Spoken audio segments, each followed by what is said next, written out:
Well, before we kind of get into the meat and specifics of different aspects of both Celsius and Maker that have happened over this last few months, I want to reflect back on the point that this is a friendly discussion. And so I want to also dig into the spectrum and definition of CeFi versus DeFi. And perhaps, Alex, we can turn to you for that. What is the value proposition of CeFi? Can you define it for us on the financial scale we see today?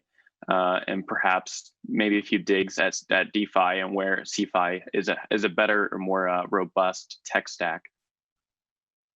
So that's a great question, because these titles were given to our community by reporters and by other people who kind of define what this is. But really, it's up to the community to define what these technologies are.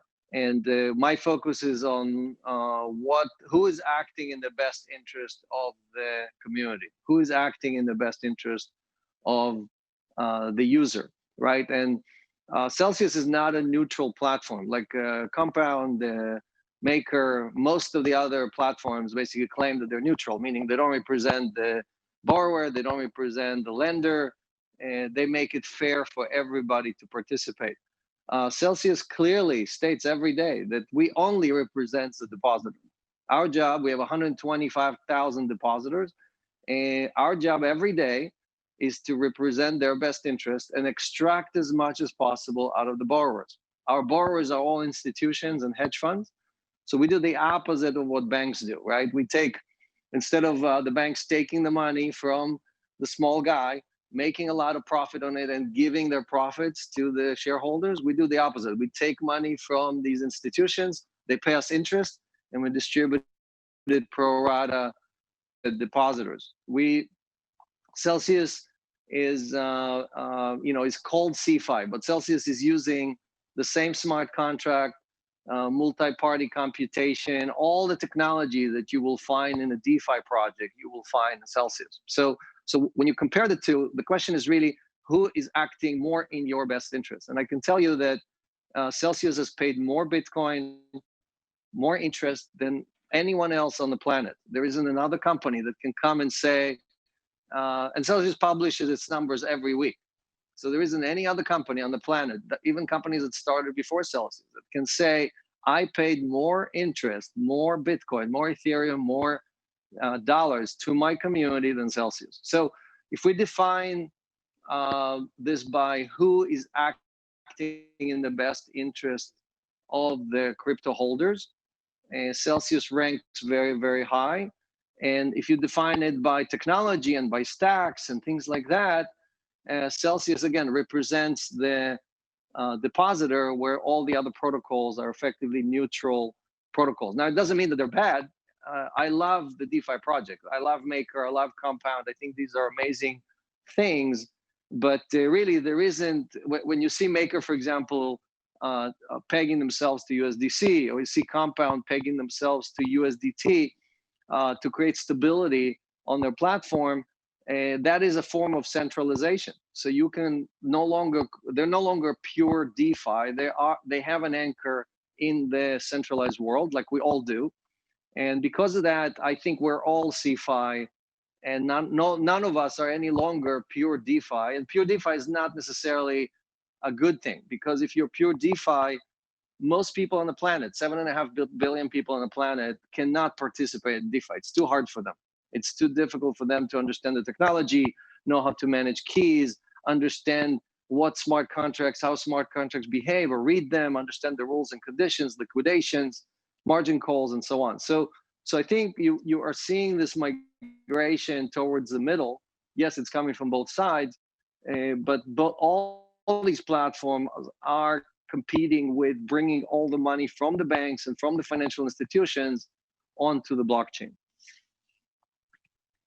Yeah, Rune, I want to give you a chance to respond to that. How would you define DeFi itself versus CeFi? And is Maker making strides towards the middle? And is that a good thing? I know it's more of a community decision than for yourself, but how do you see Maker right now within the DeFi tech stack?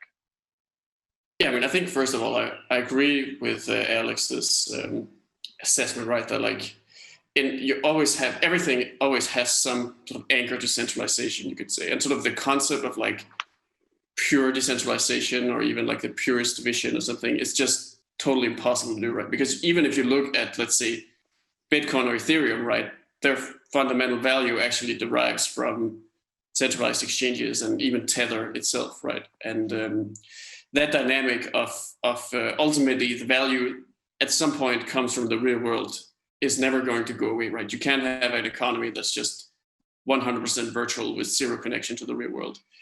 But I think what it, in many ways, when you're thinking about decentralization, also is just about, thinking about risk management and sort of how you deal with the different types of risks that exist. And that's where something like the Maker protocol has taken this approach that, not only, does it depend a lot on decentralized collateral such as ETH, and tries to manage the risk of, again, the ETH's reliance on centralized exchanges. And it does also depend, like it also uses collateral assets like WBTC, which is custody, and USDC and other stablecoins. But all of this is diversified, right? So there's not really a single point of failure in the sense that you don't put a lot of eggs in one basket. And that's kind of, to some extent, I think one of the core principles in order to keep users truly safe and for the long run. But perhaps something that's even more important, right, is that the protocol itself, so the code itself, the program that runs all of this and sort of governs who has the access and is it available or not, right? That is something that is fully autonomous, right? It's controlled by the decentralized governance of the system. And ultimately that decentralized governance itself even has like limits to what it is, what it's able to do, and what you can do in a situation where there, let's say there's like a big whale in governance or something like that, right? Because in the end, these are just open source tools. And the thing about open source tools is that they're just always available.